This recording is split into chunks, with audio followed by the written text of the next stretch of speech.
Hi, this is Jim of Melanson Web Design, and you're watching Pepper's Web TV. Hi, I'm Joyce Bartholomew, and today in the studio my guest is Jim Melanson Web Design. And I'd like to introduce Jim today. Hello, Joyce. Hi. I'd like to ask about your image that comes up of Prometheus. That's right. The first image that someone sees when they visit my website is of Prometheus, who was a Greek titan. And Prometheus's claim to fame is that he brought fire from the gods down to the people below. And that is the same idea of bringing knowledge to the people down below. And that's what the internet is all about. It's about bringing knowledge freely to everybody who wants to find it. And how did you start out? I started out after I bought my computer just surfing the net and visiting different sites and seeing the different styles and different designs that were out there. And I became very interested in how people did this. And so I started looking at the sources for the pages, and I started looking at tutorials on how to create web pages, and I realized that this is something that's really easy that anybody who just applies himself can learn. Right. And that's what I did. I applied myself. Right, that's wonderful.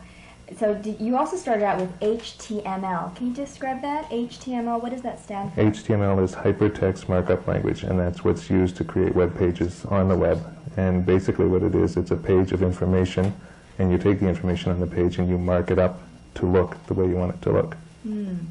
And now you're programming in Perl. That's correct. I've studied the language of Perl all on my own, and now I'm creating programs that are used with a Common Gateway Interface, or CGI interface, on web pages. And these are things like guest books, forms, mail-in forms, anything that you can think of.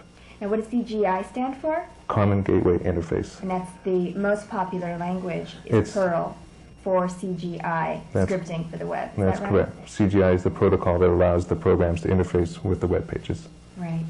You've also written a book. What's it called, and when's it coming out? I've written a book called HTML for Beginners, and it's being edited right now, and hopefully that will be out by the early part of the spring. He's self-publishing this book. So what does that exactly mean? That means that I'm going to print it up, copy it, bind it, distribute it, push it, all on my own. And how can they find out about this book? Once it's ready for distribution, it'll be available on my website. You can read more information on it there and order it off the website. And I'm also going to place it in specialty software and computer stores. Oh, great, great. And what is your main source of exposure?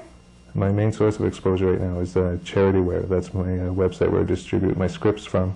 And I gain my exposure through search engines and link exchanges and banner exchanges. Can I ask you, how much are your services? And by the way, he offers quality work for great prices, and he's very good at it, and he has no overhead, and he's self-employed, so you might want to consider this as a definite option. Right. I have packages that I offer for web design itself, and they start at about $200 to $300 for basic, and it just works up from there depending on what a person wants, how much storage space they need on the server. And also scripting work is additional on top of that, and I charge $50 Canadian per hour for the scripting. Which is a great price. And I'd just like to say thank you so much for joining us today, Jim Melanson Web Design. Thank you. And I'm Joyce Bartholomew signing off for Pepper's Web TV.